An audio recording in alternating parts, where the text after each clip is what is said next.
का चंदा लेते हो और ये नैतिकता की बात सिखा रहे हैं। ये कह रहे हैं कि भ्रष्टाचारी है 100 करोड़ का, 60 करोड़ रुपए तो इन्होंने पार्टी में चंदा ले लिया एक आदमी से। कितने लोगों से इन्होंने और चंदा लिया होगा? कैसे इलेक्टोरल बॉन्ड में खुल गया है? ये नैतिकता की ज्ञान हमें देंगे? ये आम आदमी पार्टी को नैतिकता सिखाएंगे? भारतीय जनता पार्टी को समझ लेना चाहिए, ये अरविंद केजरीवाल है, आपकी ईंट का जवाब पत्थर से देगा। अगर आप लोगों ने देश में लूट खसोट मचा रखी है और आप ये सोच रहे हैं कि हम बंद हो हम बोलना बंद कर दें, तो आपकी गलतफहमी है। हम बोलना बंद नहीं करेंगे, हम बताएंगे कि आप अडानी की दलाली करते हो, आप इस देश को बेचने का काम करते हो। करिए सर्वेश जी, आप एक सम्मानित चैनल पर बैठे हैं, शब्दों का चयन बड़े आराम से करिए। खेमचंद्र जी इसका जवाब दीजिए, फिर पीयूष में आती हूँ आपके पास। बोलने के अलावा इन्होंने कुछ नहीं किया, उसके अलावा इन्होंने करप्शन किया है, घूसखोरी की है, खेमचंद्र जी आरोप तो ये भी लग रहा है ना कि लगातार विपक्षी पार्टियों की ओर से ये कहा जा रहा है, अगर आपने काम किया है, आपकी योजनाएं चल रही हैं, जनता को लाभ मिल रहा है, तो फिर आप चुनाव लड़िए और इसमें विपक्ष को, आप सभी विपक्ष को अगर दरकिनार कर देंगे, फिर आप चुनाव में अकेले जाएंगे और फिर 400 क्या, आप तो 400 543 पार कर देंगे। अर्चना जी, हम तो काम के आधार पर ही जा रहे हैं, लेकिन इसका मतलब ये नहीं है कि जो जांच एजेंसियां अपना काम बंद कर दें, भ्रष्टाचारियों पे वो एक्शन ना लें। और ये ऐसा नहीं है कि ये कोर्ट में मैटर नहीं गया, कोर्ट हमारे यहाँ पे इंडिपेंडेंट है। कई बार ये कहते हैं कि कोर्ट ने बड़ा अच्छा डिसीजन दिया है, जब भी वो गवर्नमेंट के अगेंस्ट जाता है बड़ा अच्छा डिसीजन दिया है। अब जब कोर्ट आपको राहत नहीं दे रही है, कोर्ट मान रही है कि आप पे एक्शन होना चाहिए, इंक्वायरी होनी चाहिए, आपको ईडी के पास जाना चाहिए, जवाब देना चाहिए, तो फिर आप किस मुंह से ये कहते हो कि आपको गलत तरीके से डिटेन किया गया है, जब आपको सही तरीके से डिटेन किया गया है, इंक्वायरी चल रही है, कोर्ट ने भी आपको राहत नहीं दी, तो आपको तुरंत इस्तीफा दे देना चाहिए। लेकिन आप नैतिक से अनैतिक बन चुके हो। जितनी भी आप लोगों ने बातें की वो सब की सब आपने यमुना जी में बहा दी हैं और उनको भूल चुके हो। इसीलिए अब आप में कोई नैतिकता नहीं बची हुई है। भारतीय जनता पार्टी का कार्यकर्ता जमीन पे आया है, सड़क पे आया है, आपको मजबूर कर देगा। हम दिल्ली वासियों के पास जाएंगे, जन जन को बताएंगे केजरीवाल होने की वजह से वो जेल में है और जेल से सरकार चला रहे हैं। ये दिखाता है कि वो सत्ता के लिए बहुत ज्यादा ग्रीडी हैं और उसी ग्रीडीनेस की वजह से वो सत्ता नहीं छोड़ रहे हैं। ठीक है, ठीक है। पीयूष जरा ये बताइए कि फिलहाल वहां पर क्या कुछ चल रहा है? आज के कविता की पेशी भी हुई है, के कविता को लेकर क्या कुछ अपडेट है? और जिस तरीके से आपने अभी वहां पर बीजेपी के जो कार्यकर्ता है उनसे जब आपने बातचीत की, तो क्या लगता है कि ये प्रदर्शन कब तक चलेगा? देखिए, रही बात की कविता की, तो इस वक्त मैं कोर्ट में मौजूद नहीं हूँ। क्या कुछ वहाँ पे सुनवाई चली है, नहीं चली है, चूंकि आज सुनवाई होने वाली थी। इस वक्त आपको तस्वीरें दिखा दें कि यातायात सामान्य हो गया है और तमाम आम आदमी पार्टी के कार्यकर्ताओं को डिटेन भी किया गया है। कुछ कार्यकर्ता अभी यहाँ पे मौजूद है बातचीत करने के लिए। बीजेपी के जो कार्यकर्ता हैं वो यहाँ पे मौजूद है, चूंकि आज 2 प्रदर्शन हुए हैं, आम आदमी पार्टी की ओर से भी हुआ है और भारतीय जनता पार्टी की ओर से भी हुआ है। तो बीजेपी के तमाम कार्यकर्ता हैं, उनसे हम बातचीत करते हैं। आप लोग कह रहे हैं कि दिल्ली के मुख्यमंत्री अरविंद केजरीवाल को इस्तीफा देना चाहिए, आम आदमी पार्टी कह रही है कि जो आरोप लगे हैं वो गलत है। अब आप लोग क्या मांग कर रहे हैं कि इस्तीफा किस आधार पर मांग रहे हैं? आम आदमी पार्टी जब सत्ता में आई थी वो कहते थे कि आरोप लगते ही इस्तीफा दे देना चाहिए। जो वो बात वो कहते थे स्वराज की, स्वराज से वो शराब तक पहुंच चुके हैं और शराब के बाद वो दवा और दारू में घिर चुके हैं। कोई भी सरकार चलाने वाला व्यक्ति जेल के अंदर से सरकार नहीं चला सकता, जेल के अंदर से गैंग चलते हैं। तो जेल के अंदर जा चुके लोग सरकार नहीं चला सकते। मनीष सिसोदिया ने भी काफ़ी टाइम के बाद जब वो जेल के अंदर चला गया, बाद में इस्तीफा दिया। तो केजरीवाल को भी इस्तीफा दे देना चाहिए। दिल्ली के लोग बहुत परेशान हैं। जो शराब का घोटाला हुआ, 2000 करोड़ रुपए से भी अधिक का घोटाला उन्होंने किया है और पूरी आम आदमी पार्टी इसमें घिर चुकी है। एक एक करके पूरी सीरीज बना चुके हैं घोटालों की। और जो घोटाले के खिलाफ कांग्रेस सरकार को घेर कर सत्ता में आए थे, जो शीला दीक्षित को लेकर आए थे और कांग्रेस के खिलाफ बड़े बड़े पुलिंदा लेके बैठे हुए थे, वो आज कह रहे हैं कि हम तो साफ हैं, हम ठीक हैं। तो खुद ही वो जज हो गए, खुद ही वो कोर्ट हो गए, जो कहते हैं जी हम तो ठीक हैं। अच्छा, आम आदमी पार्टी कह रही है कि अभी तो आरोप सिद्ध नहीं हुए, अभी तो महज ये आरोप लगे हैं, ऐसे में सरकार तो चलाई जा सकती है। नहीं चलाई जा सकती ना, वो खुद ये बात कहते थे। आप केजरीवाल की पुरानी बाइट देखोगे तो वो कहते थे कि आरोप लगते ही राजनेताओं को इस्तीफा दे देना चाहिए, जो कि वो खुद नहीं कर रहे। दो कमरे में रहेंगे लेकिन करोड़ों का बंगला में रेनोवेट कराएंगे।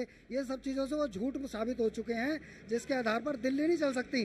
दिल्ली में जेल में बैठकर वो गैंग चल सकता है, सरकार नहीं चल सकती। तुरंत केजरीवाल को इस्तीफा देना चाहिए। प्रदर्शनकारी से बातचीत करिए। सर्वेश जी, आपने सुना वहां पर मौजूद प्रदर्शनकारियों साफ तौर पर कह रहे हैं कि केजरीवाल ही कहा करते थे कि अगर आरोप लगते हैं तो आपको इस्तीफा दे देना चाहिए, और वो खुद इस्तीफा देने से पीछे भाग रहे हैं। लेकिन बड़ा सवाल ये भी निकलकर सामने आता है कि आगामी चुनाव को लेकर आपकी तैयारी क्या है, क्योंकि आपके सभी बड़े नेता तो जेल में हैं। तो आखिरकार फ्रंट फुट पर कौन रहेगा, क्या ये अब तक तय हो पाया है?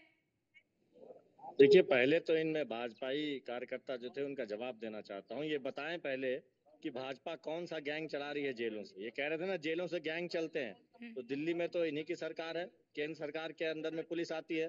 कौन से गैंग चल रहे हैं ये बताएं, इनको जानकारी दे कि आखिर में जेल से बैठ के कौन सी गैंग चलाई जा रही है।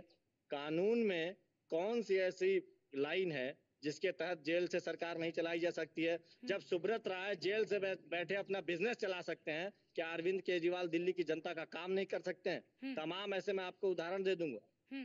चंद्रा राय, सुब्रत राय जब जेल से बैठ के अपना धंधा चला सकते हैं, क्या दिल्ली के लिए अरविंद केजरीवाल काम नहीं कर सकते हैं? कौन सा ऐसा कानून है? देखिए, भारतीय जनता पार्टी के लोग हैं, इनको पढ़े लिखे, इनको कोई कानून की नॉलेज नहीं, इसलिए बता रहे होंगे। ठीक है। आज आप गलत, कल आप नौ आरोप थे जनार्दन रेड्डी पे, कल ही आपने उनकी इतनी बड़ी ज्वाइनिंग कराई, पूरे देश में मैसेज दिया। आप बता रहे हैं आप भ्रष्टाचार और आप नियम कानून सिखा रहे हैं। ये कहिए कि आज आपके हाथ में एजेंसियां हैं, आप तानाशाही रवैया अपना रहे हैं, लेकिन हम डरेंगे नहीं। आप चाहे जेल में डाल दें, एक नहीं 1000 को डाल दें। ठीक है खेमचंद्र जी, आपने सुना सर्वेश जी को, साफ तौर पर कहा जा रहा है कि आप जेल में डाल दीजिए, कहीं पे भी डाल दीजिए, सरकार चलती रहेगी, जनता के हित के लिए काम तो करते रहेंगे। क्योंकि देखिए बड़ा सवाल तो ये भी है ना कि दिल्ली के सीएम जो है कि वो जेल में है, तो जनता की जो परेशानियां हैं, सरकार तो चलती रहेगी ना।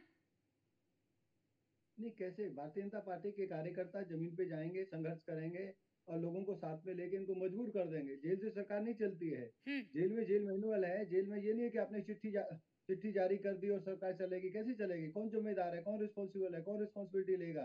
और आपने गलत किया है, आपने घूसखोरी की है, आपने पैसा लिया है, तो उसका तो सामना आपको करना ही पड़ेगा। एजेंसी के सामने आपको जवाब देना पड़ेगा, बताना पड़ेगा, कोर्ट में अपने आप को सिद्ध करना पड़ेगा आप सही हैं।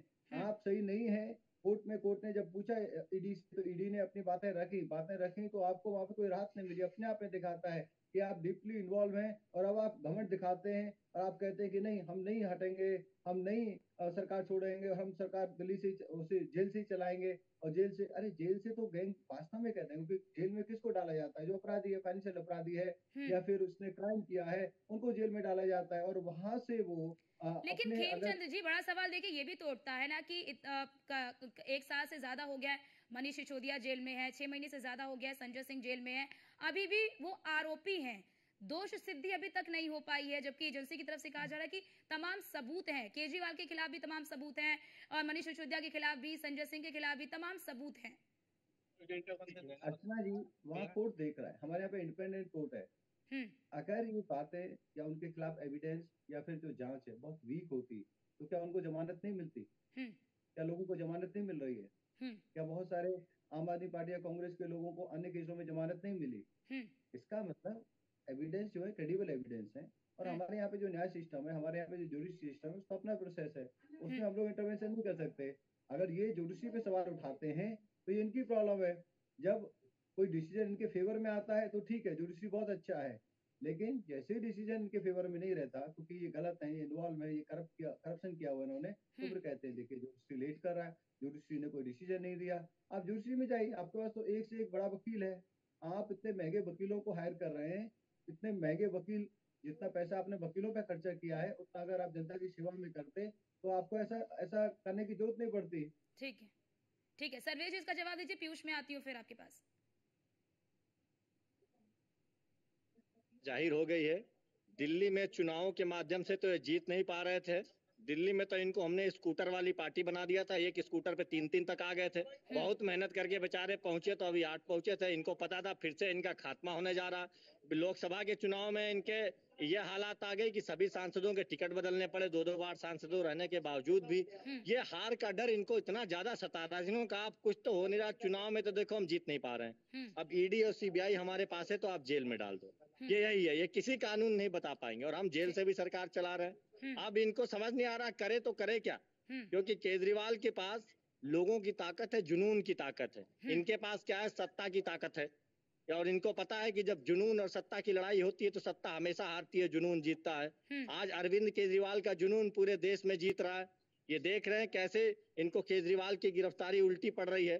यहाँ तक कि भारतीय जनता पार्टी के भी, अगर इनके भी तमाम लोग कैमरा हटा दीजिए, पूछिए क्या किया, तो कहे भैया बहुत गलत किया। क्यों? क्योंकि इन्हें भी पता है कि देश के सबसे बड़े भ्रष्टाचारी भारतीय जनता पार्टी में है। अगर आपको किसी भी को भी ईमानदार बनना हो, आप कितना बड़ा भ्रष्टाचार किए हो, आप भारतीय जनता पार्टी में शामिल हो जाइए, तुरंत बीजेपी की वॉशिंग मशीन का सर्टिफिकेट मिलेगा, आप पूरे देश में ईमानदार घोषित कर दिए जाएंगे। जैसे कि कल जनार्दन रेड्डी हुए, जैसे कि हेमंत बिश्व शर्मा, नारायण डाले, मुकुल राज तरीके तमाम लोग हुए। तो खड़े होंगे सर्वेश जी, आरोप प्रत्यारोप तो चलते ही रहेंगे, लेकिन पीयूष जरा ये भी बताइए कि आप वहां पर इस वक्त मौजूद हैं, क्या वहां पर प्रदर्शनकारियों की संख्या बढ़ती जा रही है? क्या वाटर कैनन का इस्तेमाल बंद कर दिया गया है या फिर अभी भी वाटर कैनन का इस्तेमाल किया जा रहा है प्रदर्शनकारियों को नियंत्रित करने के लिए? देखिए, अगर हम बात करें तो फिलहाल इस वक्त पूरी तरीके से यातायात यहाँ पे सामान्य हो गया है। 1 से 2 कार्यकर्ता यहाँ पे मौजूद जरूर हैं। भारतीय जनता पार्टी के तमाम कार्यकर्ताओं को थोड़ी देर पहले डिटेन किया गया है। थोड़ी देर पहले वाटर कैनन जरूर चलाया गया था। फिलहाल जो बैरिकेडिंग लगी थी वो भी हटा दी गई है।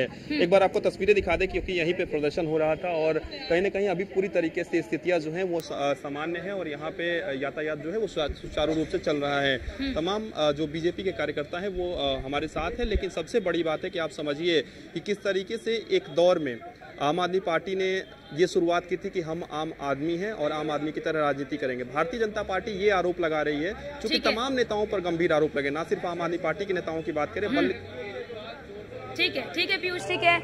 एक लास्ट रिएक्शन लेना चाहती हूँ खेमचंद्र जी आपसे कि लगातार, जैसा कि हमारे संवाददाता पीयूष भी बता रहे हैं कि लगातार जो विपक्षी पार्टियां हैं उनकी तरफ से यह आरोप लगाया जा रहा है आपके ऊपर कि क्योंकि अरविंद केजरीवाल एक उभरते हुए नेता थे, आपका डट कर सामना कर रहे थे और बीजेपी को अरविंद केजरीवाल से डर था क्योंकि वो बहुत ही जल्दी और बहुत कम समय में एक राष्ट्रीय नेता बन गए हैं, इसीलिए उनके साथ ये षड्यंत्र किया गया है। उनके बाद क्यों कार्रवाई की गई है? अब वो बढ़ते नहीं, अब 10 साल हो गए हैं, अब खूब एक्सपीरियंस हो गए, लेकिन उन्होंने 10 साल में जो करप्शन किया है, पहले वो बाहर नहीं निकला था, वो बाहर निकलना शुरू हो गया है, अब सामने आना शुरू हो गया, उनका पाप का घड़ा भर चुका है, अब झलक रहा है, अब फैल रहा है, अब फट रहा है, तो उनको जेल में जाना पड़ा है। ये कह देना कि वो उभरते हुए नेता है, नए नेता है, नई पार्टी है, नई पार्टी कहाँ की? 10 साल से ज्यादा तो आपको सत्ता में हो गए, 10 साल से ज्यादा सत्ता में हो गए, अब आप अपने आपको नया नहीं कह सकते। अब आपने जो करप्शन किए, गलत काम किए, उसको फेस करना पड़ेगा। और आप जो खुद कहते थे, ठीक है खेमचंद्र जी, ठीक है, समय का अभाव है, इसीलिए हमें आप सबको यहीं पे रोकना पड़ रहा है। आप सभी का बहुत बहुत शुक्रिया हमारे साथ जुड़ने के लिए, अपना पक्ष रखने के लिए, और पीयूष आपका भी बहुत बहुत शुक्रिया, आप हमारे साथ जुड़े और वो जो तस्वीरें हैं वो हमारे दर्शकों तक पहुंचाई। फिलहाल वहां पर स्थिति को नियंत्रित कर लिया गया और इसी के साथ इस बुलेटिन में इतना ही। बाकी देश और दुनिया की तमाम खबरों को देखने के लिए आप बने रहिए न्यूज़ इंडिया के साथ। नमस्कार।